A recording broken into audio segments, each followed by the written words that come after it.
Magandang gabi po mga powers. Mag-share lang po ako ng konting kaalaman regarding dito sa ating binibili ng mga power tools, no? Dito po tayo sa barena at saka sa grinder po, no? So sa mga mamis po na nanonood dyan, bali, pwede po sa inyo to. Pwede niyo po itong gamitin kasi yung asawa ko ginagamit niya po to. Pero siyempre kailangan may alam po tayo. So dito po tayo mag-start sa barena, no? So paano ba paggamit ng barena? So sa paggamit po ng barena, kompleto po yung ano po natin, no? Set po natin pala, no? Bali meron po tayong panlagay sa may handle po to, no? Nilalagay po to dito. Bali ano lang po to yung adjustment, no? Para may pasok mo sa loob. So saan ba yung nilalagay? May adjustment lang po. Naluluwagan nyo lang po. Saka nilalagay sa loob. Para hindi kayo mahirapan. Ayan po. Tagalin mo natin po. Ayan po. No? Ayan. So, nalagay na natin. So, complete set po siya. So, pagbubutas ng pader para hindi kayo mahirapan, lagyan nyo to para may hawak kayo, may hawakan kayo. So, ayan. So, parang ganda, no? Parang komportable na. So, ito nga palang ano natin, power tools natin, no? 3 years quality assurance po to. Ito. Matibay po, no? Pero napakamura lang po sa akin. So, ito po, papaganahin po natin para gusto natin kung gaano kaganda yung takbo niya.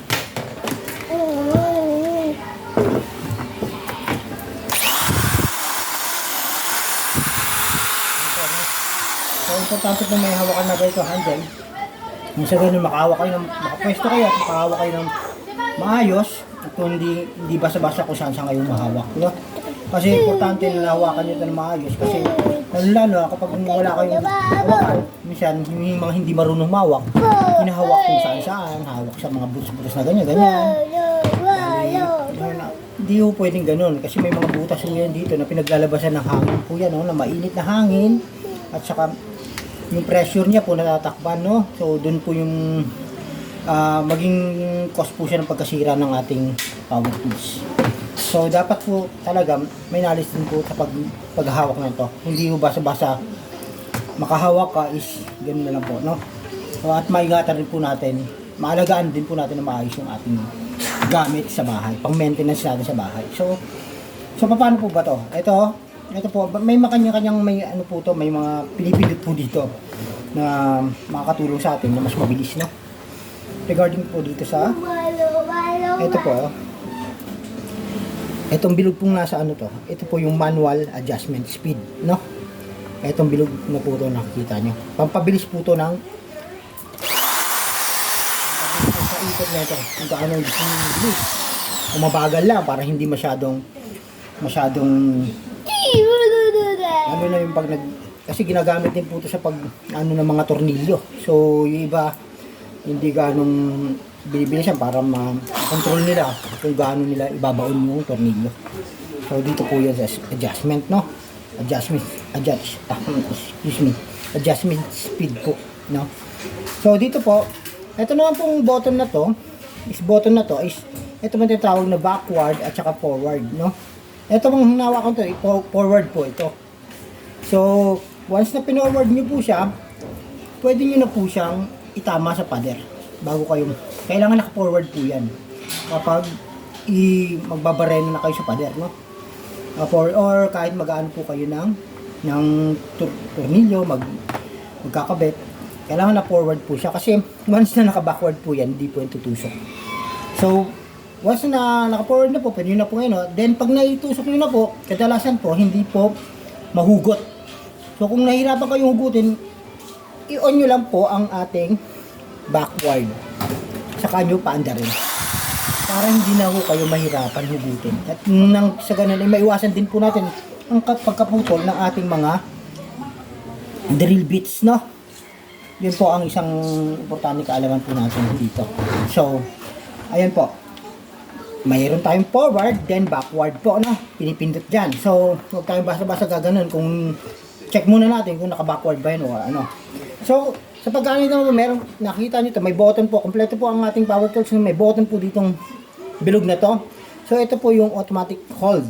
Once na inon nyo po yan, at para hindi nyo na pinipindot nyo to, automatic na, kahit bitawan nyo siya, matakbo pa rin siya. Matakbo pa rin siya kasi naka-hold siya. Itong button na. Ngayon, kung once na gusto mo ng time to in, pindutin mo lang siya ulit. Pindutin mo lang siya ulit yung controller, ha? Isang click lang para uminto na siya. So, yun. Yan po. Then, ano pa ba? Ito po, no? Bago nga pala tayo magtusok sa pader, meron tinatawag dito, hammer, then drill, no? Itong hammer po, para sa pader po yan. Kailangan ilagay mo siya sa hammer kapag once na magdidrill ka ng pader. Kasi nasa ganun na hindi mahirapan yung barena mo sa pagbubutas at mas mabilis kasi meron siyang tinatawag na parang alam niyo ng semento, nagbubutas ng semento, meron siyang impact drill na tawag dito papump. Yun, nagpa-pump siya. So, ito namang barena. Ito naman po para sa mga metal or wood na pagbubutas para mabilisan, no? May mga kanya-kanyang use po yan. Kailangan nyo lang po malaman. So, ito, sa ating mga kasama sa bahay, asawa natin, pwede pong gamitin to mga mami. Hindi lang po pang lalaki to. Kailangan may alam din po tayo sa ganito, lalo pag wala po yung asawa natin sa nasa trabaho po, no? Kailangan natututo din po tayo ng ganito mga gawain, no? Mga power tools. Kaya napaka-importante meron tayo nito sa bahay at hindi na tayo nanghihiram. Dahil kapag once na may house maintenance tayo, automatically napakalaking bagay po natin sa atin nito. So ito po, no, naituro ko sa inyo, no, iwasan ng paghawak sa mga pinaglalalabasan ng hangin kasi maiinit yan at saka yun kasi naging cause ng pagkasira niya, no? No, yung iba niyan. Tapos yun po, be safe na lang po paggamit nito. So laging presence of mind po, no, pag gumagamit tayo ng power tools. Kasi may kaakibat din po tong disgrasya pag once na hindi ka marunong gumamit. So, ayan po, no, tapos na tayo sa barena. So dito na po tayo sa grinder.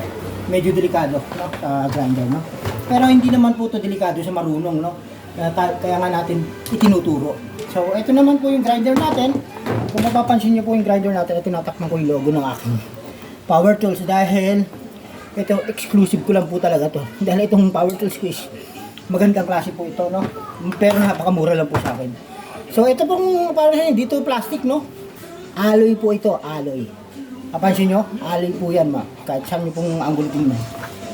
So, isasaksak lang po natin. So, yun. Kaya, pagsaksak ko, nakita nyo hindi tumatakbo. Kasi, sinek ko na hindi siya naka-on. So, pag magsasaksak kayo nitong grinder, kailangan be sure na hindi naka-on yung, kasi once na may bala na siya, delikado. Yun anak, bigay mo kay mama. Once na nakasaksak ka, tapos may bala na siya, delikado po, napakadelikado. Pwede maputol lang yung mga kamay. So, be sure lang po na hindi naka-on, no, pag sinasaksak nyo sa kuryente, no. Yun po, saka nyo po. Napakatingin yung ating no. Ganda, gandang klase. So, yun po, no. Bali, ayan po ang grinder natin. So, meron din po yan mga safety na linalagay, no. Meron po tayong para dito, no, sa bala. So, tuturuan ko paano magpalagay ng safety na yan. So, ilalagay lang po natin yan dyan. Yung safety na yan. Then, gagamit lang po tayo ng pang-adjust na ito. Yung Phillips screw para pampahigpit, no. Phillips screw lang po dyan para sure kayo na ito kasi protect po ito para dito, no. So, just in case na may nag-crack, lalo na yung ginagamit sa mga, ito pang semento naman to eh, ginagamit sa mga bakal. Minsan iba kasi doon local, so walang tibay, kaya madali siyang ano. So, turuan ko kayo paano magkabit. So, nakakabit na yung safety natin. Safety, no? Phillips screw lang po kailangan para pagpaikpit, no? So, ito, pindutin nyo lang itong button na to. Pag pinindot yung button na yan, gamitan nyo na po nito. Kompleto na po yung set natin. May pangtanggal na talaga siya. So, gamitan nyo lang po nito, no? Para pagtatanggal.